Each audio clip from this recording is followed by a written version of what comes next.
Good morning बच्चों। मैं अभी जो आपके सामने जो दिखा रहा हूँ वो इंट्रोडक्शन का पार्ट नहीं कर सकते। जब मैंने यहाँ पढ़ाया है तो मैंने प्रीलिम्स, मेंस, इंटरव्यू, ठीक है, प्रीलिम्स, मेंस, इंटरव्यू तीनों को पर्सपेक्टिव को देखते हुए मैंने कवर किया है। मेहनत करनी है ये बता दिया। मैं दूसरी बात मैं बता दूं कि मैं जो ये पढ़ा रहा हूँ उसका पर्पस क्या है। उसका पर्पस मेरा क्या है कि बेसिकली ये पढ़ाना एक तो बच्चों को मतलब जो गरीब बच्चे भी है वो भी समझ सके, एक तो ये ठीक। दूसरी बात इसको इसको पढ़ाने का मेरा एक और पर्पस क्या है कि मुझे एक तरह से मैं बता दूं कि फंड रेज करना। उन बच्चों के लिए मैं फंड रेज करना चाहता हूं जो बच्चे ऑर्फेन या अनाथ है, जिनके कोई नहीं है दुनिया में, माँ बाप कोई नहीं है, ठीक है। तो उन बच्चों के लिए मैं फंड रेज कर रहा हूँ। और डेट्स मैं पर्सनली बता दूं कि मेरा ये जो ड्रीम है, गोल है, लक्ष्य है, व्हाटएवर बोले आपको, कि इंडिया के हर स्टेट से मिनिमम मैं एक बच्चे को मैं अडॉप्ट करूं, मिनिमम एक, हर इंडिया के हर एक स्टेट से। तो उसे उन बच्चों को नर्चर करने के लिए, नरिश करने के लिए, परवरिश करने के लिए मुझे सफिशिएंट अमाउंट की जरूरत है। तो उसके लिए एक तो ये पढ़ा रहा हूं ताकि मैं फंड रेज कर सकूं उन बच्चों के लिए, ठीक है। वो आपको दिख जाएगा। अब जो भी पेमेंट करो आप एज ए फी पेमेंट करो, भले आपकी मन है या ना माने, नहीं मन है तो मत करो, ये आपकी विश है, ठीक है। लेकिन मैं आपको बता दूं, आप जो भी पेमेंट करें तो मुझे एज ए गुरु मानकर भले ना करे, या फी मानकर ना करे, या करें आपको, या फिर भी ना करे तो ये मान के करे कि आप एहसान कर रहे हो मुझ पर, आप मान सकते हो, मुझे कोई प्रॉब्लम नहीं है।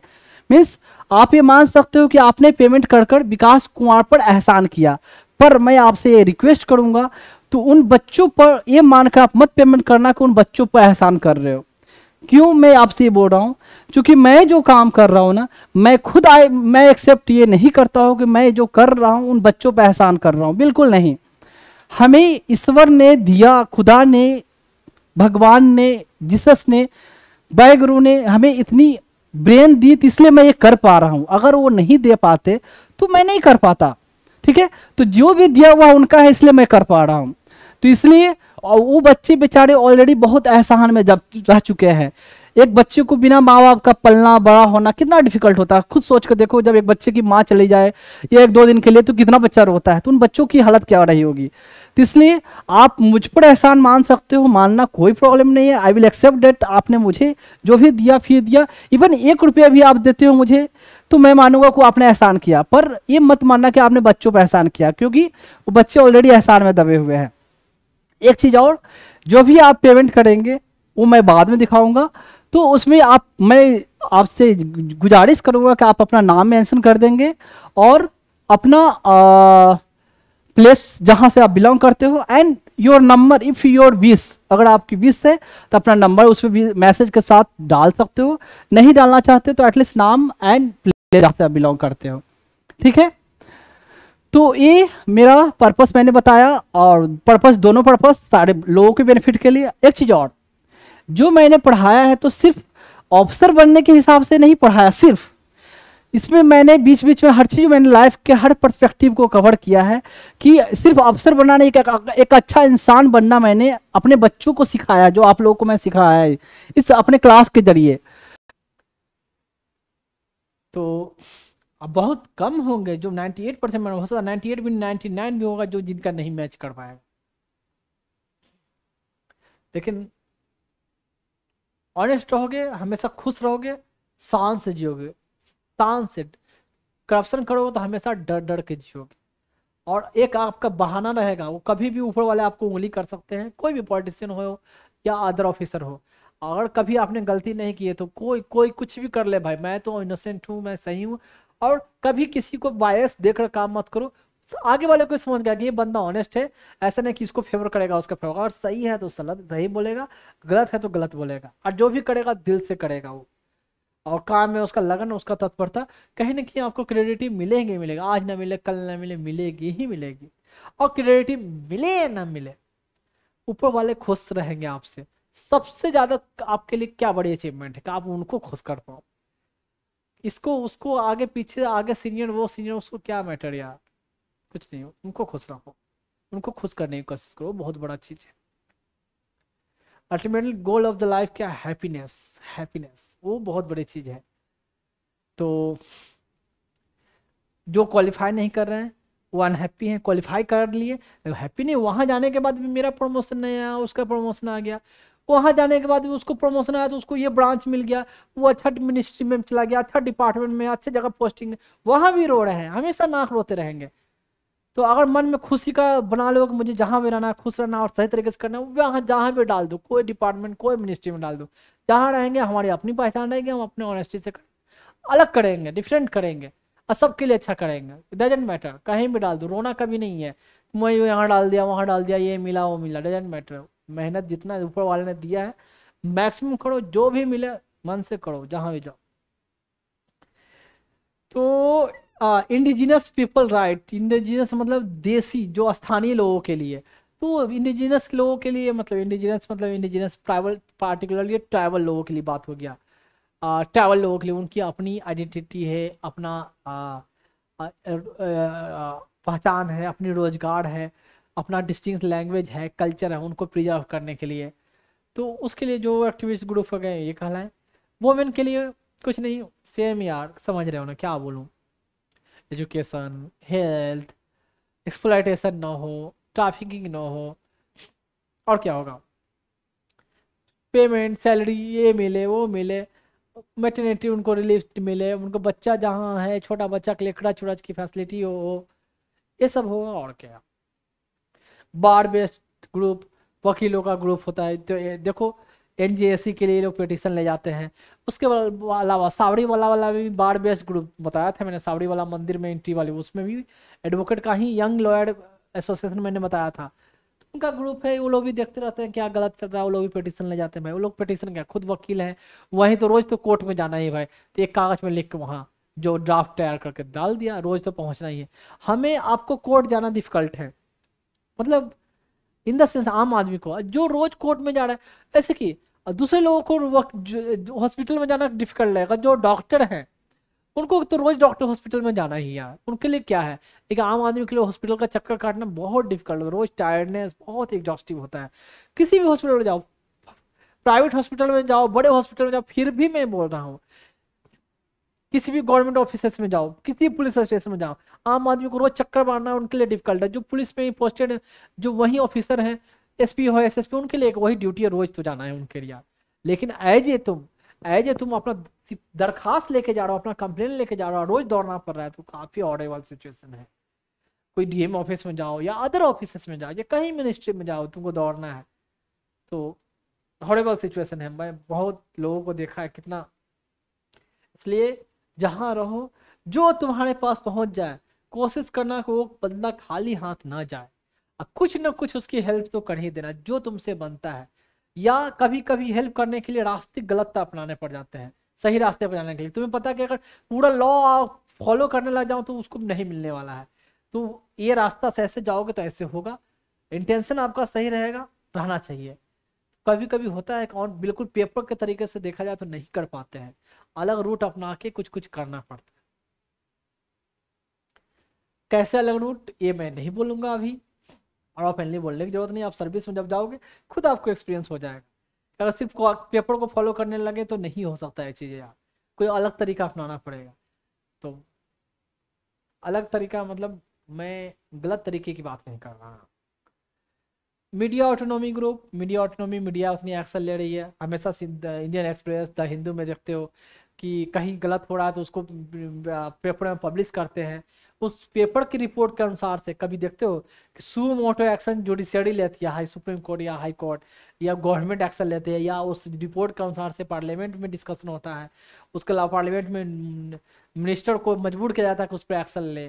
तो वो media autonomy group. Assorted lawyer based group मतलब कुछ चुने हुए लॉयर होते हैं जो काफ़ी एक्टिव होते हैं, जैसे कि एमसी मेहता मैं बताऊंगा, एक लॉयर ही थे। अभी के डेट में आप देखो इनका प्रशांत भूषण लॉयर ही है। तो हमेशा पीआईएल ये लगाते रहते हैं लोगों के लिए ही, वेलफेयर के लिए। कहीं ना कहीं इन बंदों ने पैसे तो उतने नहीं कमाए जितनी उनकी कैलिबर थी, जितना कमा सकते थे, इन्होंने अपना कंट्रीब्यूशन सोसाइटी के लिए दिया है और रेस्पेक्ट करने के लिए लायक है, रेस्पेक्ट करने के लिए बनता है इनका, इसमें कोई डाउट की बात नहीं है।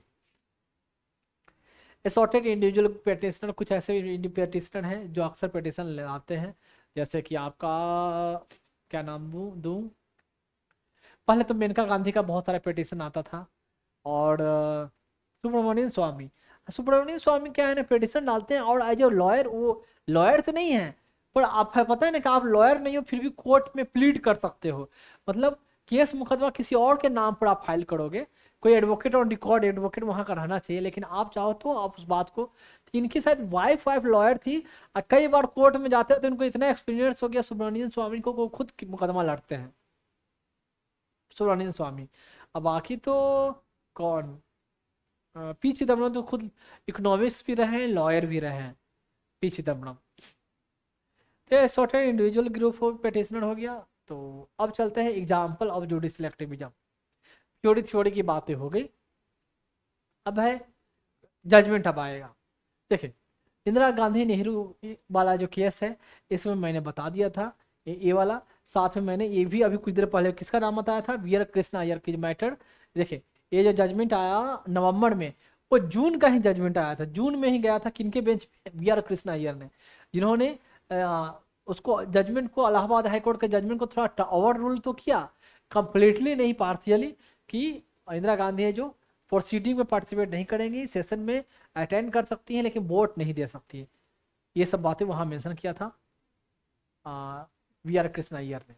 अब बाकी डिटेल और जो जजमेंट हुई वो तो ये बड़ी बेंच में थोड़ा गया, बड़ी बेंच में जो जजमेंट आया वो ऑलरेडी मैं डिस्कस कर चुका हूँ, मुझे नहीं लगता कि इसमें मुझे कुछ बोलने की जरूरत है, क्योंकि एक ही बार को, एक ही जजमेंट को मैं कई बार बोलते जाऊँ तो बहुत मुश्किल है मेरे लिए भी और आपके लिए भी सुनना, आपको सुनने में थोड़ा मजा आएगा, मजा आएगा क्या, पहले पीछे वाला बताया, ध्यान से सुन लेना पीछे जाके, अदरवाइज टाइम टेकन बहुत हो जाएगा।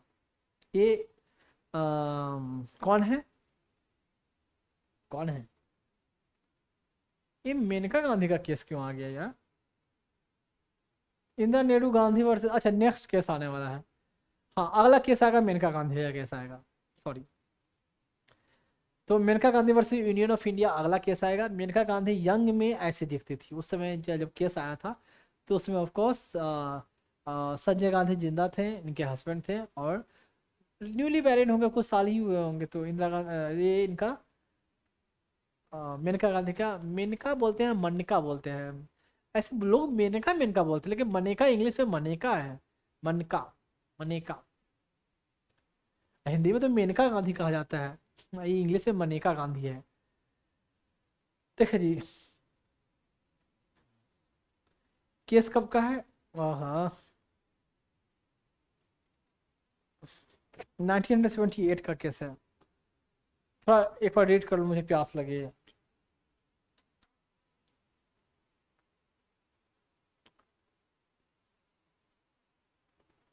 जजमेंट कब है, एक बार रीड करें, सीजीआई कौन थे,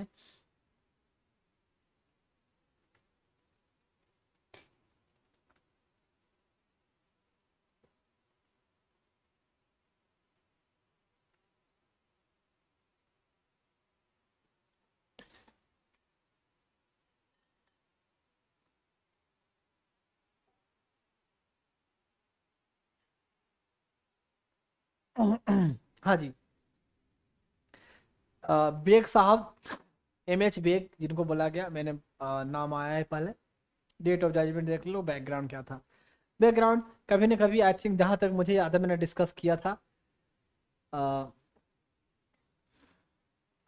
मेनका गांधी का क्या हुआ कि जब गवर्नमेंट किसकी आई, मोरारजी देसाई गवर्नमेंट, तो इनका पासपोर्ट जब्त कर लिया गया, तो रीजन दिया गया गवर्नमेंट की तरफ से कि हम कोई कमेटी बाद में बैठाएंगे, इंक्वायरी कमेटी जिसमें आपकी ज़रूरत है, जिस कारण फॉरेन नहीं जा सकते, ब्रॉड नहीं जा सकते, अब्रॉड नहीं जा सकते, सोचा कोई विदेश चली जाएगी, भाग जाएगी, हम कभी हमको इनको जांच पड़ताल में जरूरी रहे कोई कमेटी में, क्योंकि अल्टीमेटली कांग्रेस ने बहुत परेशान किया है, संजय गांधी ने बहुत परेशान किया है, तो देखते हैं क्या किया जा सकता है। तो इस ग्राउंड पे का तो पासपोर्ट जब्त कर लिया गया, तो फिर ये पिटिशन क्या डालेगी, वही 14 19 freedom of speech assembly association movement का फ्रीडम है। इक्वलिटी, कानून के सामने सब बराबर थे, मेरा ही पासपोर्ट क्यों जब्त करे, सबका करना चाहिए अगर ऐसा है तो। 21 हमारा लाइफ की बात है, अब फॉरेन ट्रेवल करना, ये हमारा life, right to life with dignity की बात है, हमारा लाइफ की बात है, ज़िंदगी की बात है, हमारी ज़िंदगी जीने की बात है, तो हमारा इसका इन्फ्रिंजमेंट हो रहा है। ये सब ऐसा ग्राउंड दिया गया। तो देखें पासपोर्ट जब्त कर इम्पाउंडेड, ये ग्राउंड दिया गया पब्लिक इंटरेस्ट। कोई कमेटी नहीं बैठी थी, कोई कमेटी में इनका नाम वाम ऐसा नहीं था, पर ग्राउंड ऐसा दिया गया था। जब when she requested the reason for the impoundment, क्या कारण है, the government of India decline to provide the any exact reason नहीं दिया, साइटिंग खाली क्या बोला कि public in the interest of general public. क्या जनरल पब्लिक क्या इंटरेस्ट, रीजन एग्जैक्ट बताओ ना, तो वेग टर्म है ऐसे ही। तो इंदिरा गांधी ये मेनका गांधी ने 5 पिटिशन लगाई, तो अपना फंडामेंटल राइट का इन्फ्रिंजमेंट हुआ। तो डायरेक्ट नहीं है कि सुप्रीम कोर्ट में मैटर तो कई जगह गई होगी, फिर उसके बाद सुप्रीम कोर्ट मैटर पहुंचा। तो देखें हाई कोर्ट में जब मैटर गया था, तो जो भी अभी सुप्रीम कोर्ट का जजमेंट आया है इसमें, अभी जब पता चलेगा, हाई कोर्ट ने इसके अगेंस्ट में जजमेंट दिया था, ये बात पक्का जान लो। तब इनको जाना पड़ा सुप्रीम कोर्ट में। सुप्रीम कोर्ट में जो जजमेंट आया उसी से आप अंदाजा आपको लग जाएगा कि हाई कोर्ट ने इसके जस्ट विपरीत जजमेंट दिया था, इसलिए खुश नहीं थी तो सुप्रीम कोर्ट में। तो it violated the fundamental right किसका, 14 19 21। 14 का राइट क्या बताया, 9 का, एंड 21 का लाइफ का राइट है, डिग्निटी के साथ जीना, protection of life and personal liberty, साथ में right to life with dignity, ये सब है 21 का पार्ट। फॉरेन ट्रेवल करना ये हमारा फंडामेंटल राइट है, जिन राइट टू लाइफ के अंदर आएगा, तो ये सब पिटिशन, ये सब बातें मेंशन हुई। In the written submission the union government क्या स्टेटमेंट दिया, her passport was important because her presence in India was likely to be required, हो सकता है कि जरूरत हो, in connection with legal proceeding before a commission of inquiry, यानी commission of inquiry की कोई बैठेगी तो हो सकता है जरूरत हो इनकी। कोई इंक्वायरी कमीशन नहीं बैठी, कोई ग्राउंड पर नहीं बैठा हुआ है, क्या जरूरत होगा, क्या जरूरत होगा, हमें अभी तो फॉरेन जाना है, तो क्या हम तुम्हारे चक्कर में 5 साल बैठे रहे। आई लोग लगाओ कि तो भाग जा रही है, कि सोच रहे हैं कि यहाँ तो एक्शन हम लोग पर लेने वाला है, ऐसा कि तो कुछ ना कुछ है जो अजीब होने वाला है, तो इसलिए ये भागने की कोशिश कर रही है। पासपोर्ट है ये इनका जब्त, ये बात का फोटो है, यंग का फोटो मैंने इनका दिखा दिया, मेनका गांधी का। ये तो होगा करीब आई थिंक 2005-10 के आसपास का ये पिक्चर दिख रहा है, और ये यंग एज का इनका पिक्चर है। कितना डिफरेंस होता है फेस में। खैर जो भी हो, पहले भी बहुत अच्छी दिखती थी, अभी भी बहुत अच्छी दिखती है ये। और एज ए एनिमल वेलफेयर के रिगार्डिंग कई पिटीशन इन्होंने लगाया है। पहले बहुत सारे आते थे, अब तो काफ़ी ओल्ड हो चुकी होंगी, तो नहीं कुछ करती हो डालती होंगी। पहले एनिमल राइट एक्टिविस्ट के रूप में इनको जाना जाता है। ये बेग साहब हैं, CGI थे उस समय। एन रे के बाद इन्हीं का नंबर आया नहीं, ये ऑलरेडी मैंने बताया कि एन रे से ऑलरेडी 2 सीनियर थे, उनको छोड़कर इनको बनाया गया 2 या 3 से। ऐसे ही बेग साहब से पहले भी कोई और सीनियर थे, उनका नंबर था, देखिए बनाया गया था इनको। अब देखिए इस जजमेंट में क्या बोला गया, जो जजमेंट में क्या बोला गया, court rule that right to life includes right to live with dignity, शान के साथ जिए। जिन राइट टू लाइफ का मतलब है ये, and introduce the concept of due process of law in place of procedure establish. पहले तो चला था कि कानून में जो मेंशन है, नहीं, ड्यू प्रोसेस ऑफ लॉ के कंसेप्ट को पहली बार कोर्ट ने यहाँ डाला। Due process of law, due process of law क्या कहता है, कोई कानून फेयर है कि नहीं, रीजनेबल है कि नहीं, जस्ट है कि नहीं, ठीक है। सिर्फ कैस जो बनाया गया उसको फॉलो करना हमारा नहीं, हमें देखना है गलत तो नहीं बना हुआ है ना, ये देखना, तो वो होता है due process of law. Supreme court introduce the golden triangle principle. Golden triangle principle मतलब 14 19 21 एक ट्रायंगल का पार्ट है, और तीनों के एक नज़र से देखा जाना चाहिए, तीनों में कोई वायलेशन, किसी का इन्फ्रिंजमेंट ना हो, किसी में कमी ना हो। And establish the article 14 19 21 are interconnected, एक दूसरे से लिंक है, should be read together to attend principle of natural justice. तो तीनों को एक साथ पढ़ा जाना चाहिए, एक नज़र से देखा जाना चाहिए कि तीनों को, किसी को ये भी किसी का इन्फ्रिंजमेंट ना हो, ये भी नहीं, तीनों मिले, साथ में इसका क्या अटेंड करना है, principal of natural justice. Natural justice का मतलब होता है कि किसी को प्रॉपर तरीके से हियर किया जाए, उनकी बात रखने का मौका दिया जाए, सुनवाई की जाए, उनके रूल ऑफ लॉ को फॉलो करके ही किसी को जजमेंट दिया जाए। तो वो कहा था प्रिंसिपल ऑफ नेचुरल जस्टिस, बिना मौका दिए हुए, बिना किसी को सुने हुए, फेयर अपॉर्चुनिटी दिए हुए, फेयर जस्टिस प्रोवाइड किए हुए, एक्सेसिबल जस्टिस प्रोवाइड किए हुए, किसी को यूनिलैटरली बायस करके आप जजमेंट नहीं दे सकते। ये पार्ट होता है नेचुरल जस्टिस का पार्ट होता है। तो वो चीज होना चाहिए और लॉ फॉलो होना चाहिए, लॉ के सामने सब बराबर, ये होना चाहिए। That's called principle of natural justice. समझे? 14, 19 and 21 should be read together. Read together नहीं, रेड टुगेदर। रेड उस समय, रीड का रीड, रेड, रेड ऐसे फॉर्म होता है ना, present, past, past particular. Go went gone, वैसे read, read, read, read, read, read ऐसे होता है। बोला जाता है, लिखा तो वही जाता है यार, खाली बोला जाता है ऐसे। पता है ना यार, ग्रामर में पढ़ा होगा कभी, आई थिंक कब पढ़े होगे यार। आजकल तो लगता है बच्चे यार ये सेकंड थर्ड क्लास के ही बच्चे पढ़ते हैं। पहले के टाइम में तो ये सब शायद थोड़ा 5-6 में ऐसे होता था, अब तो बहुत 1-2 में ही ये सब चीज़ें बच्चों को पढ़ाया जाता है। इसका मतलब क्या है? Meaning any law affected personal freedom must satisfy all three provision ensuring fairness, equality and reasonable। ये सब आपको लिखने में काम आएगा, रीजनेबल, फेयरनेस, जस्ट, इक्वालिटी, ये सब आपको लिखने में काम आएगा। देखिए, this case was overturn A previous ruling of AK गोपालन versus state of Madras. AK गोपालन का जो केस था उसमें क्या था, AK गोपालन कम्युनिस्ट से, इनको डिटेन कर दिया गया था, कोई कानून बना के डिटेन कर दिया गया था। तो कोर्ट ने क्या बोला, अगर कानून बना के डिटेन कर दिया गया तो वैलिड माना जाएगा आपको डिटेंशन को, भले कानून कुछ भी बना, लेकिन कानून बनाया ना सरकार ने, पार्लियामेंट ने कानून बनाया ना, तो उस कानून को कोर्ट है जो उसको ओवररूल नहीं करेगी, चेंज नहीं करेगी। वो भले ही गलत तरीके से आपको डिटेन किया गया, पर कानूनी तरीके से डिटेन किया गया, कानून बना के डिटेन किया गया ना, तो उसको नल एंड वॉइड नहीं माना जाएगा। मतलब नैरो इंटरप्रिटेशन कहा। यहाँ कोर्ट ने बोला कानून बना के कुछ भी भले करो, डजंट मैटर, कानून सही है कि गलत है कि नहीं, सबके लिए इक्वल नजर से इक्वलिटी देखा गया कि नहीं, रीजनेबल है कि नहीं, मैं वो जायज है कि नहीं, मैं वो देखूंगा। क्या कानून बना दिया तो सैक्रोसैंक्ट नहीं हो जाएगा। तो यहाँ जो गोपालन वाला केस में कि जब कानून बना है तो हमें वही फॉलो करना है, जुडिशरी को भी वही फॉलो करना है। यहाँ बोला उसको ओवरटर्न कर दिया ना, कानून रीजनेबल है कि नहीं, फेयर है कि नहीं, इक्वलिटी की बात कर रहा है कि नहीं, उचित है कि नहीं, वो देखा जा रहा है कि नहीं, तो वही हम उसको वैलिड मानेंगे या नहीं मानेंगे।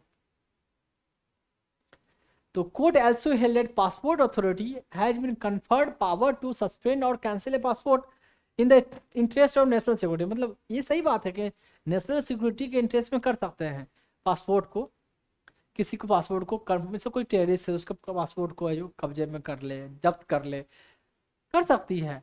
लेकिन ये ऐसा, ये क्या है भाई, कौन सा ऐसा इनसे है जो नेशनल सिक्योरिटी अफेक्टेड हो रहा है। तो however in the present case it was arbitrary, मनमाना तरीके से किया जा रहा है, because the authority did not give a valid reason for the importing the passport के रीजन जब्त करने का कोई वैलिड रीजन नहीं दिया इसने। तो वही आया the concept of audi alteram partem. इसका मतलब क्या होता है, meaning of other sided be heard, सामने वाले पर्सन को भी प्रॉपर तरीके से सुने, was denied in the petition, मतलब सामने वाले जो पार्टी है उनको आपने बढ़िया से सुना नहीं, मौका दिया नहीं। इसी को तो प्रिंसिपल नेचुरल जस्टिस कहा गया है। तो उनको सुनते, उनको टाइम देते, उनको भी बात रखने का मौका देते, या कोई काउंसिल लाना है उनको अफेयर होते, या पहले बुलाते, जो भी मैटर उनके पास रखते उनको टाइम देते कि इसका जवाब आप दे। अदरवाइज ऐसी जब जब्त कर लिए, क्या कोई बुलाया भी नहीं, कोई टाइम नहीं दिया, कोई नोटिस नहीं दिया। तो supreme court also held that right to life and personal liberty includes right to travel abroad। तो जो आपको राइट टू लाइफ में लंबी सारी लिस्ट जो आती है ना, जो बुक में खोलोगे तो कोई ना कोई जजमेंट से कहीं वो रेफरेंस से वो सब लिस्ट बनी है। तो उसमें एक मेंशन है राइट टू ट्रेवल अब्रॉड, उसमें देखो फंडा आर्टिकल 21 का one of the part, it's right to health, right to environment, right to होता है क्या होता है क्या हो, मैं right to confine solitary confinement, right against solitary confinement, right against handcuffing, सब राइट फंडामेंटल राइट का मतलब आर्टिकल 21 का ही पार्ट है, इसको ही आर्टिकल 21 का ही पार्ट माना। यहां तक क्लियर। फंडामेंटल राइट का ब्रॉड इंटरप्रिटेशन, जस्टिस जो गोपालन वाली जो केस थी गोपाल उनका versus Madras state of Madras, उसको ओवरटर्न किया। ड्यू प्रोसेस ऑफ के लॉ को, इस कंसेप्ट को भी हमारे कॉन्स्टिट्यूशन में ये लाया, कॉन्स्टिट्यूशन में लाया मतलब इसको इंटरप्रेट किया। एंड राइट टू लाइफ को और ब्रॉड किया, इसमें बहुत सारी चीज़ें ऐसे आएगी, इसके लिए और वे खोल दिया और दरवाजे खोल दिए। तो इसी कारण अभी देखते हो ना, अभी एक और ऐसे right to marry with one's choice, अपनी चॉइस के हिसाब से मैं शादी करना, वो भी एक फंडामेंटल राइट है। तो वो भी किसी किसी जजमेंट का पार्ट है, आएगा कोई ना कोई जजमेंट मैं दिखाऊंगा, आएगा कहीं ना कहीं, तो उसको मैं बताऊंगा। अब है ये है SP Gupta versus union of India, इसको सॉरी 1982 में बोल रहा था, 81 का केस है, वही 81 82 का पास था, इसलिए मुझे ध्यान में आ रहा था। फर्स्ट जज केस उस समय का पीरियड में जब हुआ तो उसमें जज कौन थे? फर्स्ट जज केस, ये बोला गया फर्स्ट जज के ट्रांसफर केस बोलते हैं इसको। देखिए एसपी गुप्ता एक यूपी के पेटिशनर थे, इन्होंने पेटिशन क्या डाला था, इसमें दो तीन बातें होती है कि किसी जजेज को है ना पहले तो एडिशनल जज बनाते हैं, एडिशनल मतलब एक टाइप ऑफ टेम्पोररी जज 1 या 2 ईयर के पीरियड, उसके बाद वो परमानेंट जज बनते हैं तो जज बनते हैं। फिर जज के ट्रांसफर की बात हो रही थी यहाँ, कुछ जज को ट्रांसफर मनमाने तरीके से हो गया, पहले हो गया, और कुछ जजेज को हुआ कि एडिशनल के बाद परमानेंट जज नहीं बनाया गया। तो एसपी गुप्ता एक वकील भी थे, पेटिशनर के तौर पर इन्होंने पेटिशन डाला, साथ में उन जजेज के लिए डाला, तो उस जजेज के लिए डाले एक पीआईएल था, ठीक है, इनमें इनका बेनिफिट नहीं था। तो लेकिन इस यहाँ ये भी होगा कि लोकस स्टैंडर्डाइज जो प्रोविजन है आर्टिकल 32 में, उसको रिलैक्स कर दिया गया कि किसी के बेनिफिट के लिए कोई और भी ब्याह सकता है, ये और जजेस ट्रांसफर से रिलेटेड केस है। देखिए The central concern in the SP Gupta versus Union of India case revolved around the constitutional validity of the central government order regarding the non-appointment and short-term transfer of judges of the High Court। मतलब कुछ जजेज का short term transfer किया गया और कुछ को non appoint नहीं किया गया, जो एडिशनल जज थे उनको जज नहीं बनाया गया, इसका रिगार्डिंग केस था। तो उन्होंने केस ये डाल किया, ये लगाया कि भाई किस ग्राउंड पर ट्रांसफर हुआ, किस ग्राउंड पर उनको जज नहीं बनाया गया, लॉ मिनिस्ट्री के साथ आप बात हुआ, कन्वर्सेशन हुआ है प्रेसिडेंट के साथ, जो भी हुआ तो क्या बातें हुई उसको रिवील करे, ये सब ग्राउंड ये सब डाला गया। देखिए The main issue revolved around the constitutional validity of the central government order regarding the non-extension of additional judge term and their transfer। तो उनका एक्सटेंशन नहीं मिला, उसका टर्म ट्रांसफर इसका रिगार्डिंग था, ये इसका कॉन्स्टिट्यूशनल वैलिडिटी क्या है। Furthermore, the case questioned the disclosure of the correspondence between the Ministry of Law, Chief Justice of Delhi High Court and Chief Justice of India। मतलब दिल्ली हाई कोर्ट का कोई जज को यहाँ से वहाँ ट्रांसफर, तभी तो दिल्ली हाई कोर्ट का नाम आया। Law ministry and ministry of law के साथ क्या कम्युनिकेशन हुआ, चीफ जस्टिस के साथ क्या कॉरेस्पोंडेंस, क्या कंसर्न, क्या कंकरेंस, क्या कंसल्टेशन हुआ है, क्या बेसिस बनाया गया है, उन्होंने क्या ओपिनियन दिया, इन्होंने क्या ओपिनियन दिया, और तीनों का अपने ओपिनियन क्या रहा, क्या रिकमेंडेशन हुआ, क्या सीजीआई का रिकमेंडेशन, क्या उन्होंने माना क्या नहीं माना, ये सब रिलीज करे। ये थे एसपी गुप्ता, ये लॉयर, तो लॉयर थे, तो देखिए सीनियर मोस्ट सीनियर लॉयर ही एक तरह से होंगे, एक तरह से क्या ये एक साथ यहाँ फोटो आया है, ये अभी के जस्टिस चंद्रचूड़ और इनके फादर जो ये थे, नाम था इनका क्या नाम था, यशवंत विष्णु चंद्रचूड़, ये है धनंजय यशवंत चंद्रचूड़, यानी ये धनंजय चंद्रचूड़, ये विष्णु चंद्रचूड़। तो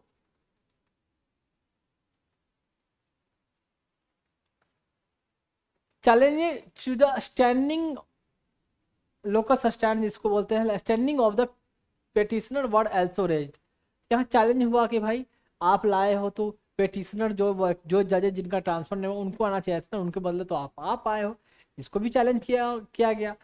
and equally significant issue pertain to the independence of judiciary and the procedure governing the appointment of जजेज इन द हायर कोर्ट में। हायर कोर्ट मतलब supreme high court and supreme court की बात, क्या प्रोसीजर अपनाया गया ये। अब देखें यहाँ जस्टिस, यहाँ भागवती साहब कुछ और बोले या जजमेंट कुछ और आया। Justice Bhagwati recommended the establishment of collegium to recommend the judicial. उस समय कलेगियम सिस्टम नहीं था, भागवती साहब ने बोला कलेगियम सिस्टम होना चाहिए। To recommend the judicial appointment to the president and while other लोगों ने emphasize दिया कि chief justice of India opinion in such matter. तो कुछ ने बोला कि सिर्फ चीफ जस्टिस ऑफ इंडिया का ओपिनियन होना चाहिए। साथ में ये कौन सा जज केस है, देखो ये फर्स्ट जज केस है। फर्स्ट जज केस पे मैंने आपको बताया था क्या हुआ था कि चीफ जस्टिस का ही ओपिनियन चलेगा, नहीं ओपिनियन देंगे, और प्रेसिडेंट उनके ओपिनियन पर जो कंसल्ट किया, कंसल्टेशन का मतलब ये नहीं कॉन्करेंस, उनके बात को माने ही माने, सिर्फ ओपिनियन देंगे, वो उन पर निर्भर है कि बात माने या ना माने। यानी बाकी सब जजेज, लेकिन जस्टिस भागवती का यहाँ मानना था यही कलेगियम की बात इन्होंने की, अदर जजेज का इस बात पर कलेगियम पर फोर्स नहीं किया। देखिए The code issued by the interpretation of the consultation as used in Article 124 and 217 of the Constitution, which deals with the appointment of judges of the Supreme Court and High Court. तो 124 state के लिए, centre के लिए, मतलब supreme court के जजेस के appointment के लिए, 217 हाई कोर्ट के जजेस के अपॉइंटमेंट के लिए, उसके लिए कंसल्टेशन की जो वर्ड इस्तेमाल हुई उसका इंटरप्रेट किया गया। अब देखें इसमें 5:2 मेजोरिटी जजमेंट ने 5 लोगों ने सपोर्ट में दिया, 2 ने अगेंस्ट में दिया। That consultation does not mean convince, वही बात जो कई बार बता चुका हूँ, कुछ बड़ा बात नहीं है। Meaning the president decision to appoint जजेज is not bound by the advice of the judiciary. यानी कैसे जज लोग हैं अपने ही पावर को कहीं ना कहीं कम कर किया। यहाँ मौका मिला था यार, और यहाँ से और कुछ इस्तेमाल कर सकते थे, लेकिन आगे वाले मंत्रियों को चापलूसी करनी है, उनको खुश रखना है, तो उनके फेवर में डिसीजन दिया जा रहा है। सॉरी मैं ये वर्डिंग इस्तेमाल नहीं बोलूंगा, हमें चापलूसी मैटर इसमें हमें नहीं पढ़ना है, मैंने पहले बोला है ना, हम लोगों को ये सब नहीं पढ़ना। मैंने कभी बोला है कुछ बातें पता है कि क्या हो रहा है, लेकिन पब्लिकली नहीं बोलना है, तो सॉरी मैं उस सेंटेंस को वापस लेता हूँ। चले जी, और हम लोग के एग्जाम में कभी भी ऐसा वर्डिंग, ऐसा सेंटेंस नहीं इस्तेमाल करना है, इंटरव्यू में हो या आंसर राइटिंग में हो, बिल्कुल नहीं, बिल्कुल नहीं, तो बिल्कुल नहीं, बिल्कुल नहीं। और कभी भी किसी का गलत भी कर रहे हैं तो निंदा नहीं करनी है, आंसर राइटिंग में या इंटरव्यू में बता रहा हूँ, निंदा नहीं करनी है। बोलना है कि उनको सही लगा, अपने हिसाब से अपने टाइम पीरियड में उन्होंने किया, उनकी सोच थी, लेकिन ये हमें नहीं बोलना है कि वो चापलूस हो गए होंगे, उनको गवर्नमेंट फेवरेटिज्म कर रहे थे, मंत्रियों को फेवर कर रहे थे ताकि हमारे आगे जनरेशन कभी भी, ये सब बात बिल्कुल नहीं लिखनी है, बिल्कुल नहीं लिखनी है, ना कभी बोलनी है, मैं बता दूं, समझे ना, कभी नहीं। अपने समय में उन्होंने, उनको जो सही लगा, जो समय के अनुसार से चेंजिंग सिनेरियो के हिसाब से, उस समय के पॉलिटिकल, इकोनॉमिकल, सोशल सिनेरियो के हिसाब से, तो उन्होंने अपनी जजमेंट दी। तो इस बस ये बोलना है, ऐसे बोलना है, ना कि वो ऐसे थे वैसे थे वैसे थे, बिल्कुल नहीं। देखो कोर्ट इन एसपी गुप्ता केस एम्फसाइज किया consultation means full and effective deliberation and that disclosure of government correspondence should occur unless it negatively affect the public interest. Disclose तभी करना चाहिए जब पब्लिक इंटरेस्ट को जब बुरी तरह से खराब तरीके से अफेक्ट कर रहा हो, नहीं कर रहा हो तो डिस्क्लोज ना करें कि उन लोगों के बीच में क्या बात हुई। अगर लग रहा है कि इससे जो लोग पर असर पड़ने वाला, लोगों को सोसाइटी पर असर करना पड़ रहा है तो आप डिस्क्लोज करें। साथ में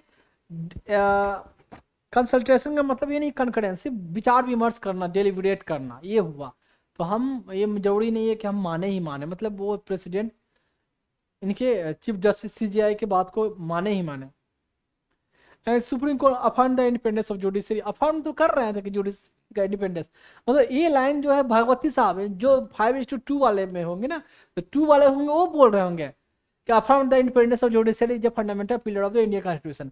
अब बाकी तो मेजोरिटी ने क्या डिसीजन दिया देख ही लिए।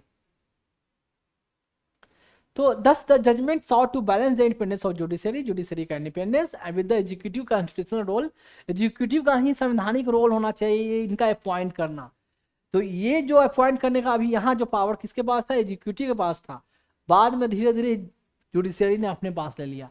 इसी बात को अभी बार बार गवर्नमेंट इन्फोर्स करना चाहती है कि फिर से कलीगियम सिस्टम को हटाएं, और जो पावर जो ये एग्जीक्यूटिव के पास जो पावर था वो पावर रहे, फिर से वो एग्जीक्यूटिव के पास अभी रहे। जैसे यूएस में क्या है, जजेस को अपॉइंट कौन करती है, वहाँ कलीगियम सिस्टम नहीं है, एग्जीक्यूटिव अपॉइंट करती है, वहाँ प्रेसिडेंट अपॉइंट कर रहे हैं। ये तो ये होगा ना, वहाँ तो कर रहे हैं, तो वहाँ कौन सा गलत हो जा रहा है, वहाँ की जुडिशरी बहुत अच्छी है, वर्ल्ड में उनका ऐसा नाम है और अच्छे से जजमेंट रहते हैं, अच्छा कंट्रीब्यूशन है।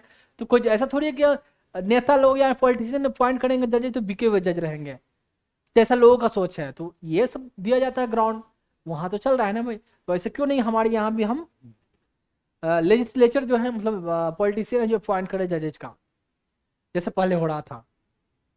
क्लियर? और कुछ है? कुछ नहीं है। इसलिए जानने की जरूरत है, समझो, और ज़्यादा घुसने की जरूरत नहीं है, इतना ही घुसा है, इतना ही बहुत है, more than enough. Shah Bano versus Mohammed Ahmed Khan, ये भी डिस्कस हो चुका है। कब कब कब कब कॉन्स्टिट्यूशनल मोरालिटी, ये सब कभी मैंने पढ़ाया था तो वहाँ डिस्कस किया था, कई केसेस वहाँ भी डिस्कस किए थे। ठीक है, शाहबानो बेगम मोहम्मद अहमद खान, साहबा यहाँ राइटर समझे, 1985 का केस है। उस समय कौन थे? चंद्रचूड़ साहब ही लंबे समय तक सीजेआई थे। ये जो उनके हस्बैंड जो थे यहाँ साहबानों का, मोहम्मद अहमद खान, ये लॉयर थे। इनकी वाइफ जो थी लगभग क्या है कि 62 ईयर में वाइफ को छोड़ देते हैं। ठीक है, छोड़ देने के बाद इनको पैसे देना पड़ता है उनको, मतलब 6 बच्चे होते हैं आई थिंक, 3 बेटे हैं 2 बेटियां, उनके साथ वो छोड़ देते हैं। जो भी रीजन हो, पर्सनल रीजन हमें नहीं जाना, लड़ाई गलती इनकी तरफ से थी या उनकी तरफ से, तो इनको पैसे देना पड़ता था मेंटेनेंस के लिए। सोचा कि यार बहुत देना पड़ा, डाइवोर्स दे दो। डाइवोर्स देने के बाद मुस्लिम पर्सनल लॉ के हिसाब से 3 मंथ इद्दत पीरियड कहते हैं, 3 मंथ, 3 ल्यूनर मंथ या 3 menstrual cycle of women, 3 month तक की आपको उनको पैसे देना है मेंटेनेंस के लिए, फिर बाद में देने की जरूरत नहीं है। ये मैटर था। चैलेंज हुआ सिविल कोर्ट में, हाई कोर्ट में, फिर सुप्रीम कोर्ट में। अमाउंट कुछ फिक्स हुआ कितना देना है, अमाउंट से खुश नहीं हुई तो बेचारी फिर सुप्रीम कोर्ट में गए, हाई कोर्ट में गई, हाई कोर्ट ने जो अमाउंट कुछ रखा कितना अमाउंट देना है, उस बात से बेचारा वो आदमी परेशान हो गया। आदमी फिर आगे कोर्ट में गया कि हमें क्या, कब तक हम देते रहेंगे भाई, हमारा भी तो लाइफ है, ये कमाई हो भाई। तो ये सब उनको मेंटेनेंस से रिलेटेड था। अब था ये इनका ग्राउंड था कि ये मुस्लिम पर्सनल लॉ, इस पर्सनल लॉ में कोर्ट इंटरफेयर ना करे। या हर रिलीजन का अपना अपना लॉ है, तो इसमें कोर्ट कैसे इंटरफेयर कर सकती है, और हमारा लॉ कहता है ऐसे, तो इसमें आप जबरदस्ती कैसे बोल सकते, हमारा 3 ही महीने तक देने का है, तो आप है जो पूरे लाइफ देने की बात कर रहे हो। तो ये हमारे पास मुस्लिम हमारा का जो शरीयत लॉ है, हमारा मुस्लिम पर्सनल लॉ क्या गलत है क्या? हमारे जो पैगम्बर जो भी बना के गए गलत बना के गए क्या? इसमें आप कैसे हमारा इंटरफेयर कर सकते हो? इन द सेंस हमारा रिलीजन के बेसिस पे राइट बना हुआ है, तो इसमें आप इंटरफेयर नहीं कर सकते। और उधर से फीमेल वाले वो क्या आर्गुमेंट देंगे, लेकिन इनका परिवार लॉ क्या बोलता है, इनका घर परिवार बच्चे कैसे चलेंगे, तो रोड पर आ जाएंगे। इनका है जो लाइफ की बात हो रही है, ये कैसे सस्टेन कर पाएंगे, और वुमेन एम्पावरमेंट, वुमेन की लाइफ, तो एक ग्राउंड, तो ऐसे ऐसे मैटर यहाँ चला। आप देखो थोड़ा पढ़ लो क्या है। 3 बच्चे, 1975 का केस, 62 ईयर ओल्ड, 73 में file an appeal before the judicial magistrate, नीचे वाले कोर्ट से चला इंदौर में। And she had been left without monthly maintenance of 200 rupees that her husband was suppose to provide, she requested an increase, ये सब 500 amount, 200 से 500, ऐसा कुछ नहीं है, देख लोगे, मुझे बोलने की जरूरत नहीं है। 79 में मजिस्ट्रेट ने क्या किया कि मात्र 25 रुपये देने के, उसमें भी 25 रुपये का वैल्यू होगा भाई, अभी तो 25 रुपये, 50 रुपये, 200 रुपये सुनने में लग रहा है 2080 के टाइम में। तो आज के वो 25 देखा जाए तो मुझे तो लगता है यार कम से कम 25 रुपीज आज के कितने रुपए के बराबर हो सकता है। जो चीज 25 रुपीज में उस समय खरीदाया जा सकता था, आज वो चीज कितने में खरीदाया जा सकता है, तो कहना बहुत मुश्किल है। 25 में जितना जमीन खरीदा जा सकता था उस समय में, जो जमीन, वो जमीन का अगर आज रेट जोड़ा जाए तो काफी डिफरेंस होगा, लाख से भी ऊपर जाएगा आई थिंक, लाख रुपए से जो चीज 25 रुपए में खरीदी जाती थी, या जो सामान 25 रुपए में जो धान गेहूं चावल खरीद सकते थे, आज वो क्वांटिटी खरीदने के लिए कितना पैसा इस्तेमाल किया, लाख हो सकता है ऑलमोस्ट, माइट भी। तो ये 25 रुपये मतलब 25 लाख 25 रुपये मतलब 1 लाख के बराबर मान सकते हो, आज के 1 लाख के बराबर। In the monetary term. जमीन के रेट में तो काफी डिफरेंस हो जाता है यार, क्योंकि जमीन का रेट तो काफी बढ़ा है ना। ये नहीं कह सकते कि उस समय 25 रुपए में जितना जमीन खरीदाया जा सकता था, मतलब 25 रुपया में जो जमीन उस खरीदाता उस समय, अगर वो जमीन का रेट आज देखा जाए तो आज तो उस जमीन का रेट 50 लाख भी हो गया होगा, जो जमीन 25 रुपये में उस समय खरीदा सकते थे। क्योंकि वैसा देखा जाए तो वो जमीन बहुत आउटर एरिया में होगा, तो सस्ता जमीन मिला। अब वो शहर बन गया तो जमीन का रेट काफी काफी काफी बढ़ गया। तो उस जमीन के रेट के हिसाब से तो कंपेयर नहीं कर सकते। हाँ, 25 रुपया में कितना सामान खरीदा जा सकता था, खाने की सामान से ही कंपेयर करो, और उतना रुपये में आज कितना पैसा उस सामान को खरीदने के लिए आज कितना पैसा लगाना पड़ेगा, उस हिसाब से आप कंपेयर कर सकते हो, जमीन के हिसाब से नहीं। तो शाहबानो इनका ये केस। फिर देखिए आगे मेंटेनेंस क्या हुआ 1980 में, क्या हुआ, Shahbano appeal to the high court to the Madhya Pradesh में अपील की केस ऐसे चलते रहेगा, यहाँ वहाँ हुआ। तो इंक्रीज द मेंटेनेंस क्या है, 179 रुपया के लिए 179 रुपये मेंटेनेंस मिले, एंड हाई कोर्ट ने ग्रांट किया रिक्वेस्ट। तो अब हस्बैंड नाराज, husband challenge the high court decision in the supreme court में पहुंच गया, हस्बैंड पहुंचेगा ही कि हम पर बर्डन हो रहा है भाई। तो जजमेंट में क्या किया, supreme court review the Muslim person law में टच किया, उसमें इंटरफेयर की, and supreme court in Shah Bano case क्या कंक्लूड किया, Muslim husband obligation to provide maintenance to the divorce woman who was unable to support her self extended beyond the इद्दत period, say beyond, ऐसा नहीं कि सिर्फ इद्दत पीरियड में ही, क्योंकि ये सस्टेन नहीं कर सकती। और मुस्लिम पर्सनल लॉ तो ये बोलता है 3 महीने, लेकिन नहीं। तो court express the rule in Muslim law was inhuman, और इनकरेक्ट, गलत है, अमानवीय है, अमानवीय है, because it left the divorce wife in a situation where she could not support her. हमें रिलीजन में बिल्कुल नहीं, सब रिलीजन से मतलब है कोई रिलीजन में नियम बना गलत बना है, ये गलत, उसमें हमें नहीं जाना, क्योंकि अल्टीमेटली सारे रिलीजन हमारे हैं और हम सबके हैं, पता है ना। तो वो तो उस समय बन गए रिलीजन वो रिलीजन, मैं तो इसमें बिल्कुल विश्वास नहीं, ये कास्ट वो रिलीजन, ये वो स्टेट वो कास्ट वो रिलीजन वो इथिक्स वो इथनिसिटी, आई डोंट केयर, मुझे उससे बिल्कुल मतलब नहीं। तो granted lifelong maintenance to Muslim women divorce by her husband who is unable to support, ये सब वो सब supreme court ultimately ruled in Shah Bano case. क्या वही सब है, कोई बड़ा बात नहीं है। एंड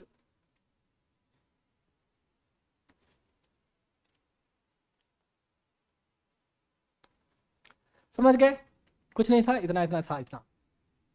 अब देखो MC Mehta versus union of 1986 का केस है। देखो एमसी मेहता कौन थे, एमसी मेहता एक लॉयर थे, एक पीआईएल हमेशा डाला, इन्वायरमेंट से रिलेटेड हमेशा पीआईएल डाला, ये जिन्होंने जिंदगी में बहुत सारे पिटिशन डाले, और सिंगल हैंडेडली कहते हैं अकेले बहुत सारे केसेस जीते, सब इन्वायरमेंट से ही रिलेटेड।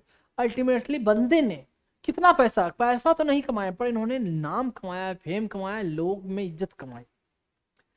आज तक कुछ भी मैटर आता है, कोई गाइडलाइन आती है, तो उसमें इनका एमसी मेहता का डिफरेंस आता है। मैं 2 दिन पहले ही पेपर में, कल ही पेपर में पढ़ा, तो दिल्ली के रिगार्डिंग आया हुआ था कि कोई है क्या कि कार में क्या है ना, कार पर एक स्टिकर लेवल होना चाहिए, एक कलर कोड होना चाहिए, वो एक तो, और वो शो करेगा कि आपकी गाड़ी एक तो कब का रजिस्ट्रेशन है और कौन सा इंजन का है, सीएनजी का है, डीजल है या पेट्रोल है गाड़ी है, तो उसका एक स्टिकर लगाना होगा आपको, मैंडेटरी है। और साथ में MC Mehta versus union of India ओए नंबर ए का रेफरेंस करके ऐसे आया था, और गाइडलाइन जो बाद में बनी, जो एक्ट बना, यही नाम आया था, मैंने पेपर में बड़ा सा आया, एक नोटिफिकेशन देखा था। तो सोचो कई कई जगह है, बाद में भी आएगा नाम इनका। तो क्या मैटर था, दिल्ली में जानते होंगे, जो दिल्ली में कभी रहे होंगे, कीर्ति नगर, कीर्तिनगर, रमेश नगर, शादी, और क्या है आसपास में, रमेश नगर, राजौरी गार्डन, फिर आसपास में है शादीपुर, फिर राजेंद्र पैलेस, करोल बाग, पटेल नगर, ये सब आसपास का सब ये है। कीर्तिनगर में एक फैक्ट्री था, फैक्ट्री क्या था, फर्टिलाइजर का फैक्ट्री था, फूड एंड फर्टिलाइजर फैक्ट्री बोलते हैं। तो वहाँ आसपास में आबादी अभी भी देखो बहुत ज्यादा आबादी है, तो उसमें तो कम आबादी होगी कंपेरेटिवली, फिर भी बहुत उस हिसाब के हिसाब से कम मैटर कब का 1986 का मैटर है। तो अभी उस समय कितने लोग हैं, लगभग एक आए नहीं 2 लाख लोग। अभी तो देखा जाए तो कम से कम वहां 2 लाख लोग नहीं, 20 लाख से ज्यादा लोग रहते होंगे। 20 लाख में बोल रहा हूँ, 20 लाख से भी ज्यादा लोग रहते होंगे अभी।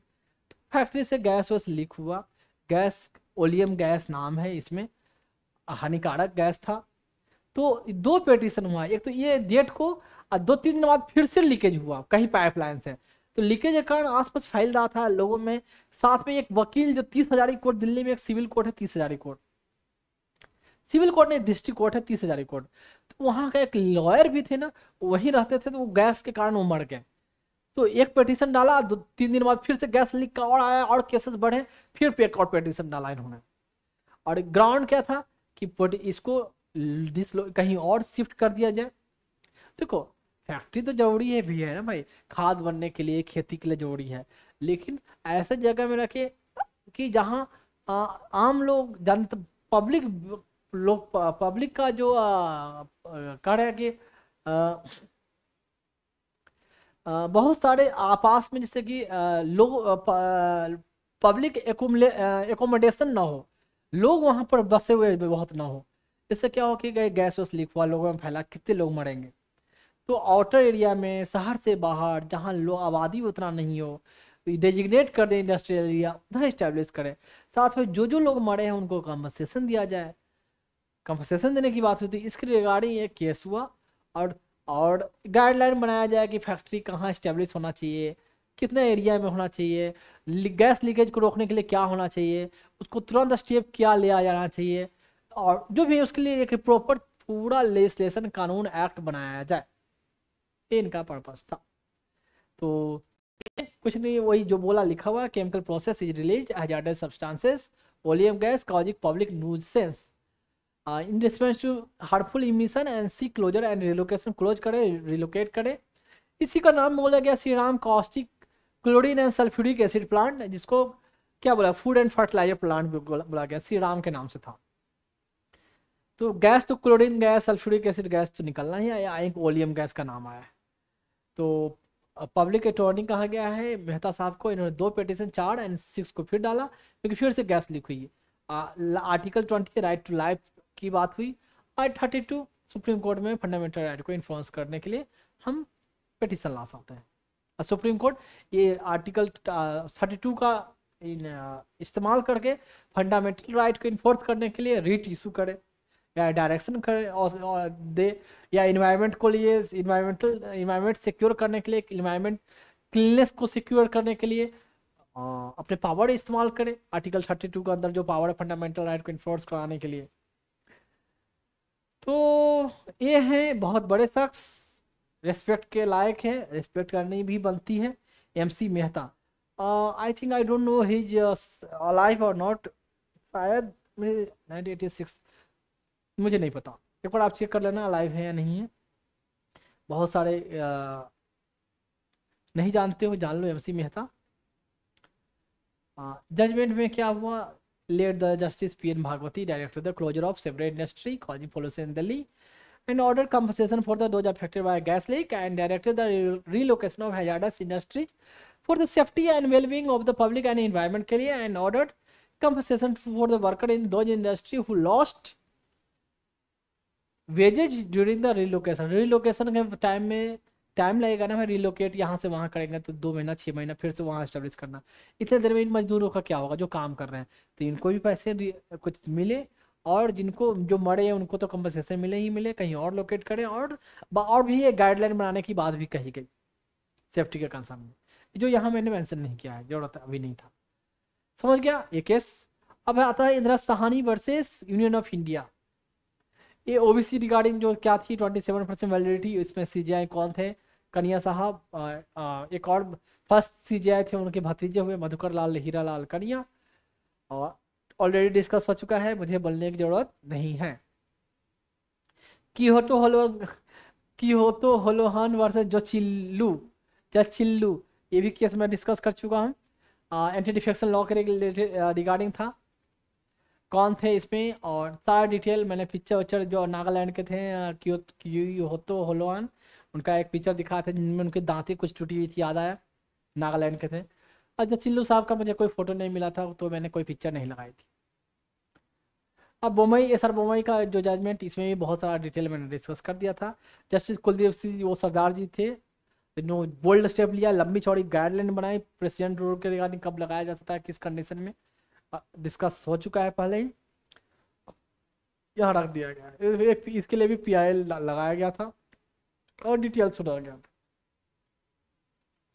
अब देखो फिर से आ गया क्या, नेशनल, हाँ नहीं नहीं, ये अलग है। National legal service authority versus union of India, NALSA. मैं बता दूं थोड़ा सा, इसमें जो सीजीआई उस समय के भले ही ये थे, लेकिन बेंच जो था, बेंच में कौन थे, पानीकर साहब, राधा कृष्णन एंड जस्टिस अर्जन कुमार ए के सीकरी। देख लो, डेट देख लो, कुछ इसके बारे में मैं बताता हूँ, देख ले भले, एक बार इसको रीड करो।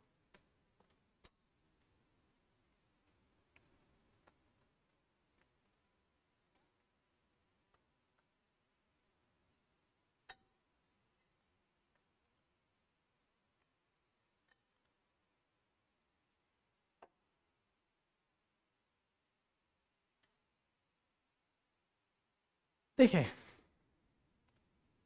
National legal service authority of India, 87 में एक एक्ट आया, लीगल सर्विस अथॉरिटी एक्ट। वो एक्ट इनफोर्स हुआ 95 में, 87 में आया, 85 में, 87 में आया, लेकिन 95 में इनफोर्स हुआ, इनफोर्स में आया, और उसके द्वारा नालसा का एस्टेब्लिशमेंट किया गया। ये सुप्रीम कोर्ट में ही है, और इसके जो पैट्रोन इन चीफ कहा गया और executive chairman, patron in chief हमेशा CGI, chief justice of India होते हैं, और एग्जीक्यूटिव चेयरमैन होते हैं जो सीनियर मोस्ट जज होते हैं। अभी बी.आर. गवाई है, और पैट्रोन इन चीफ जो अभी कौन है सीजीआई, संजीव खन्ना, वो है। ये एक बॉडी इस्टेब्लिश किया गया 1995 में। किसका पर्पस क्या है, फ्री लीगल एड मिले लोगों को, फ्री लीगल एड, एंड ये एक जस्टिस किसके मिले, मार्जिनलाइज सेक्शन ऑफ पीपल के लिए, जो अफोर्ड नहीं कर सकते, जो बैकवर्ड है, particular SC, ST, women, labour, इनके लिए नेशनल लीगल, नालसा बोलते हैं, नेशनल लीगल सर्विस अथॉरिटी।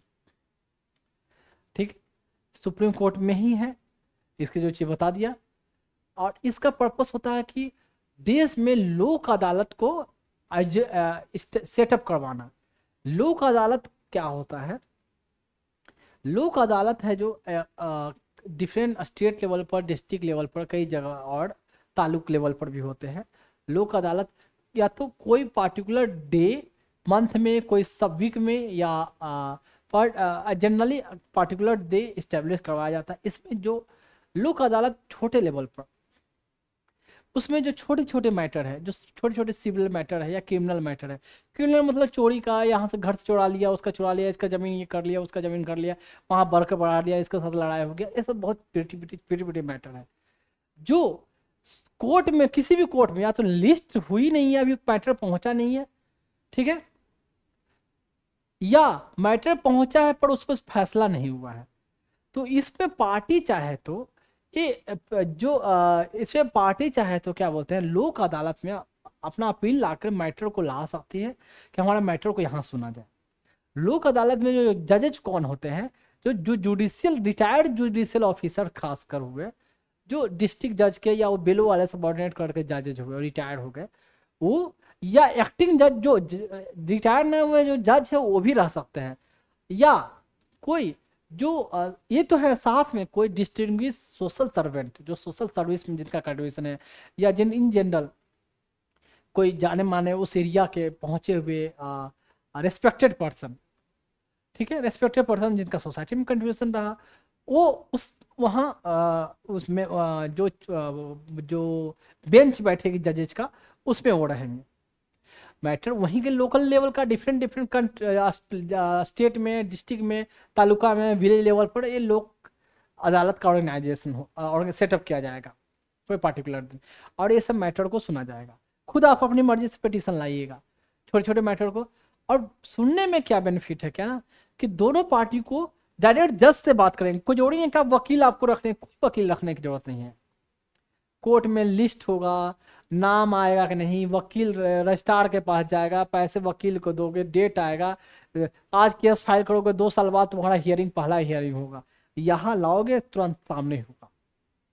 जो बोलना है दोनों पार्टी भर मना, आप जो सुनाना है दोनों सुनिएगा, दोनों को सामने रख के सुना जाएगा। कोर्ट में क्या होता है जनरली, जो पेटिशनर है ना या जो क्रिमिनल है, उनको बोलने को नहीं, बहुत कम दिया जाता है। उनके लिए जो बोलना है वकील बोलेगा, वो खुद आपको नहीं बोलना है। सुप्रीम कोर्ट तो में तो कितने क्रिमिनल को तो चेहरा भी नहीं देखते हैं जजेज, या हाई कोर्ट में चेहरा भी नहीं देखते हैं, सब कागज पर ही बातें चलती रहती है, या उनके बदले जो बोलना है वकील बोलते हैं। वो क्रिमिनल जो है या पेटिशनर बाय फेस तो उनको कभी जजेज देखते भी नहीं है, बात बता दूं। यहाँ बाय फेस आपको देखेंगे, जो बातें बोलनी है बोलिए, ठीक है। तो क्रिमिनल मैटर मतलब मर्डर करना ही क्रिमिनल केसेस नहीं हुआ, कहीं का चोरी कर देना, ये भी क्रिमिनल केसेस में ही आ गया, ठीक है। तो सिर्फ मर्डर को लोग समझते हैं क्रिमिनल केसेस, सिविल केसेस मतलब मैं वो बाकी और भी केसेस जो भी हो गए सिविल केसेस में हो गया, मर्डर, चोरी हेरा फेरी, इसको छोड़कर। साथ में ये जो जजमेंट जो दिया जाएगा ना, वो लीगली सिविल कोर्ट की तरह होगा कि इन्फोर्सिएबल होगा। एंड जो जजमेंट दिया जाता है इसको फर्दर चैलेंज नहीं किया जा सकता, फर्दर हाई कोर्ट में चैलेंज नहीं किया जा सकता, समझ गए। तो अब है कहोगे कि कोई पहुंच किया मैटर उसका बड़ा है, कोई यहाँ लोक अदालत में, तो लोक अदालत को खुद लगेगी कि ये मैटर भाई यहाँ सुनने लायक नहीं है, क्योंकि इस मैटर को आगे भी चैलेंज करने की जरूरत है पड़ेगा आपको। तो लोक अदालत खुद उस मैटर पर जजमेंट नहीं देगी, लेकिन लगेगा कि छोटी छोटी बातें यार थी, तो यहीं का आप जो बोलना गिला शिकवा सामने बोलो। और जजमेंट ऐसा दिया जाता है कि ना इसको कोई शिकायत हो ना उसको शिकायत हो, जितना शिकायत है आप यही बोलो, आप भी यही बोलो, और इसके तोड़ में भी आपको बोले आप बोले, पूरा बोल लिए, दोनों का मन भर गया। अब हम बोलेंगे, वो भी कन्विंस होंगे, वो भी कन्विंस होंगे। इससे पार्टी जब जजमेंट दिया जाता है तो कोई अपने आप को ना जीता हुआ ना हारा हुआ समझता है, बिल्कुल दोनों को बात को पूरी तरह से सुना जाए। और इन्फ्लुएंशियल पर्सन है तो गांव का होता है ना, कोई रेस्पेक्टेड पर्सन बोल रहा है तो उसकी बातें मानते हैं लोग, तो वो बात होती है। तो ऐसे बोलते हैं लोक अदालत इस्टेब्लिश करना। ये नेशनल लीगल सर्विस अथॉरिटी है और उसका काम है ऑल ओवर इंडिया पर, स्टेट में भी ऐसे ही, state legal service authority, district legal service authority, तो उनको डायरेक्शन देना, उनके लिए नियम फॉलो करवाना, उनको गाइड करना कि ये सब चीज़ इस्टेब्लिश करवाना है, ठीक है। कभी कभी पेपर में आता है कि आज इस दिन को लोक अदालत है जिस आयोजित करवाया गया, और एक दिन में 20 लाख केसेस को, ये 20 लाख केसेस को क्या किया गया, उसको डिजॉल्व नहीं किया जाता है, 20 केसेस डिस्पोज्ड, 20 लाख केसेस को लोक अदालत में डिस्पोज किया गया। इस पेपर में बीच में जो कभी कभी आएगा, तो डेली लोक अदालत नहीं स्टेब्लिश होता है, कभी कभी कोई पार्टिकुलर दिन कोई ऐसा पहले से फिक्स कर दिया जाता है, तो ऐसे होता है लोक अदालत की बात। तो इसका काम है नेशनल लीगल सर्विस अथॉरिटी का, डिस्ट्रिक्ट लेवल पर भी है, स्टेट लेवल पर भी है, और इनका काम है सबको कोऑर्डिनेट करना, सब पर ध्यान रखना, ये स्टेबलेट करवाना, और केसेस को, छोटे मोटे केसेस जो है उनको डिस्पोज ऑफ करवाना, खत्म कराना, मतलब सॉल्व करना, ठीक है। ऐसे ही और भी होते हैं, बोलते हैं तो नालसा के बारे में इतना ही। नालसा का related national legal service authority का 95 एक्ट जो बना है, एक्ट 1987 वाला।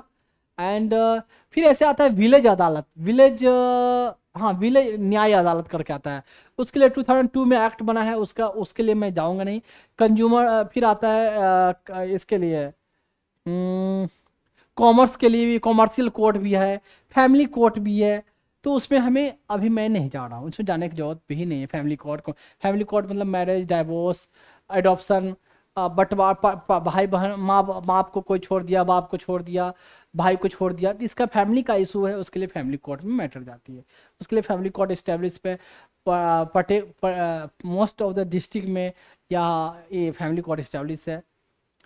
फिर इसमें जो लोक अदालत वाला में कुछ मैटर है कि जो मैटर जो सुनी जाएगी 1 लाख तक का, जो विलेज लेवल, जो स्टेट लेवल पर होगा वो 1 लाख का मैटर होगा।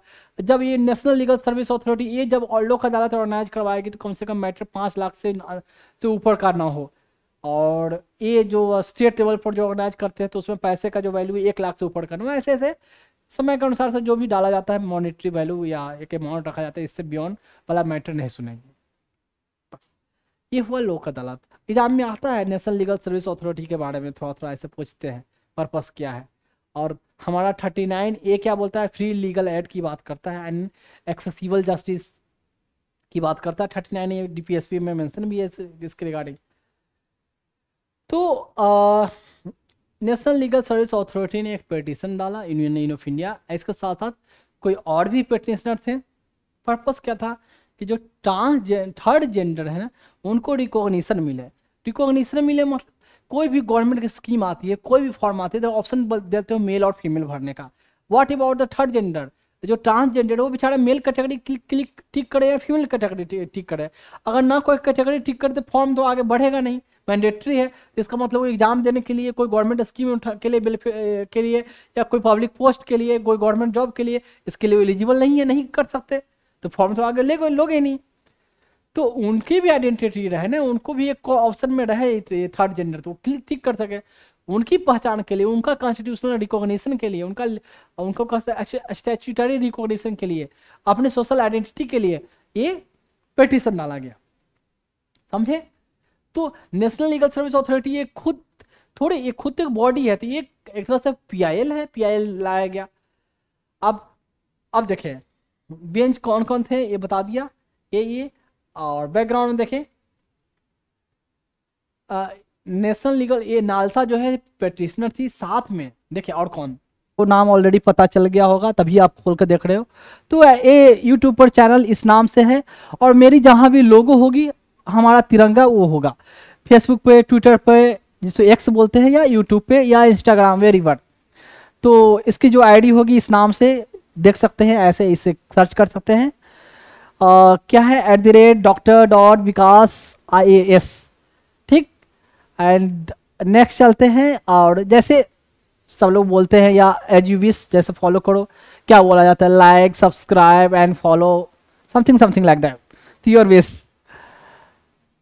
अगर अच्छा लगे तो ही करेंगे, अगर बेनिफिट हो रहा है तो ही करेंगे, कोई कंपलसरी कोई दबाव ऐसा नहीं है, ठीक है। खुद अगर लगा कि हाँ हमने समथिंग डिफरेंट अचीव किया, कुछ मुझे अच्छा मिला, देन ओनली, कोई कंपलसरी नहीं है। और जो मैंने कोशिश की है बेस्ट से बेस्ट देने की, मैंने अपने बच्चों के लिए कोशिश की है। और ये इंस्टाग्राम का है, तो इंस्टाग्राम का ये लोगो, जैसे यहाँ यूट्यूब का लोगो था, ये इंस्टाग्राम का लोगो है।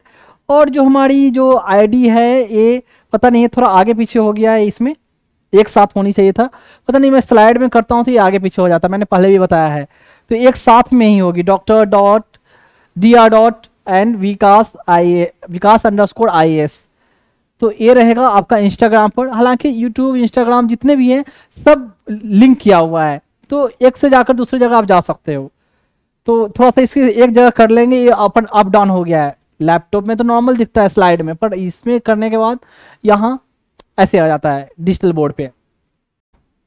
ये है ट्विटर, जिसको अब एक्स बोलते हैं, पहले ओल्ड ये था ट्विटर एंड अब हो गया है एक्स। तो एक्स में जो हमारी अकाउंट है ऐसे फॉर्मेट जो आपको दिखेगी ऐसे इस तरीके से दिखेगा, और जो आईडी जो होता है @Dr.Vikas_IAS, तो इस नाम से आएगा ऐसे। एंड नेक्स्ट है फेसबुक पे, तो फेसबुक पे इस नाम से फेसबुक का लोगो एंड जो चैनल रहेगा उस पर ऐसे आएगी, और आई थिंक सिंपल ये डालने से ही शायद ओपन हो जाए या आपको सामने विजिबल होगा, तो ये आप देख सकते हो, ठीक है। में पता नहीं ये है बार कोड। एंड मैंने जो पर्पस बताया किन बच्चों के लिए मैं ये कलेक्ट कर रहा हूँ, मैं एक बात बता दूं कि जिन बच्चों के लिए मैं कलेक्ट कर रहा हूँ ना, वो ऐसा नहीं है कि वो ऑर्फेंज रहेंगे, उनको मैंने अपनाया है। तो एज ए उन बच्चों का सिर्फ जैसे मैं बता दूं, कोई अपने बच्चों को पालता है, कोई बाप अपने बच्चों को पालने के लिए मेहनत करता है, ठीक है। तो बस बेसिकली वही है कि मैं उन बच्चों को अपने पालने के लिए मैं ये मेहनत कर रहा हूँ। तो उन बच्चों का सिर्फ मैं बाप ही नहीं हूँ, मैं उन बच्चों का माँ भी हूँ, दोनों हूँ। तो सोचे मुझे उससे कितनी ज़्यादा मेहनत करनी पड़ेगी, ठीक है। कोई मैं एनजीओ, मैं क्लियरली कर दूं कि मैं कोई एनजीओ नहीं चला रहा हूं, कि एनजीओ अगर चलाऊंगा तो पर्पस तो वही हो गया, बात तो वही होगी कि बच्चे ऑलरेडी तो कोई अनाथालय एनजीओ कोई चला रही है, तो वहां से लाके मैंने फिर से यहाँ अनाथालय में झोंक दिया। तो ये कोई एनजीओ नहीं है, ये मेरे बच्चे होंगे, तो इसलिए उनके लिए मैं लोगों से डोनेशन नहीं मांग रहा हूँ, मैं जिनसे भी मांग रहा हूँ एज फी मांग रहा हूँ, एज गुरु दक्षिणा बोले वो मांग रहा हूँ, ना कि डोनेशन की बात मैंने की है। तो मैं अपने बच्चों के लिए एज बाप की तरह, एज बाप है नहीं, सिर्फ बाप एंड माँ दोनों की तरह मैं उनके लिए मेहनत कर रहा हूँ, ठीक है, उनके नरिशमेंट के लिए, और उनके लिए मैं फंड रेज कर रहा हूँ, पैसे कलेक्ट कर रहा हूँ। तो ये पर्पस है, ना कि है कि डोनेशन मांगना या चंदा मांगना उन बच्चों के लिए, बिल्कुल नहीं। तो ये क्यूआर कोड है, गूगल पे का है, शायद आपको दिख जाए, स्कैन हो जाएगी वीडियो से, नहीं होती है तो फिर कोई बात नहीं, नीचे यूजर कुछ यूपीआई आईडी मैंने ऐसे मेंशन कर दिया है, योर विश, ये है यूपीआई आईडी एंड थोड़ा बड़ा अकाउंट नंबर एंड आईएफएससी